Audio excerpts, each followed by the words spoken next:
অনেক কষ্ট করে কলেজ হস্টেলের একটা সিট পেয়েছি। রুমটা ছোট হওয়ায় রুমে আমি একাই থাকতাম। প্রথম কয়েকদিন ভালোই কেটেছিল। একদিন রাত 12:30, আমি প্রতিদিনের মতো লিখতে বসেছিলাম। হঠাৎই কারেন্টটা চলে গেল।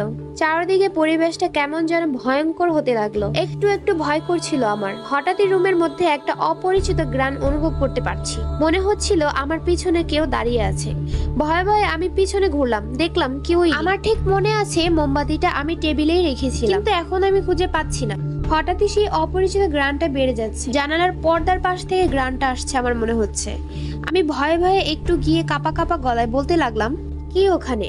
আমার কথা শেষ না হতেই পর্দার পিছন থেকে একটি মেয়ে বেরিয়ে এলো। বলতে লাগলো, আমি শ্রেয়া, আমি ফিরে এসেছি বদলা নিতে। এরপর আর কিছু মনে নেই আমার, বোধহয় সেন্সলেস হয়ে গিয়েছিলাম। সকালে ঘুম ভাঙলো হোস্টেলে হইচই শুনে। আমি রাতের ঘটনাটা ভাবছিলাম আর আমার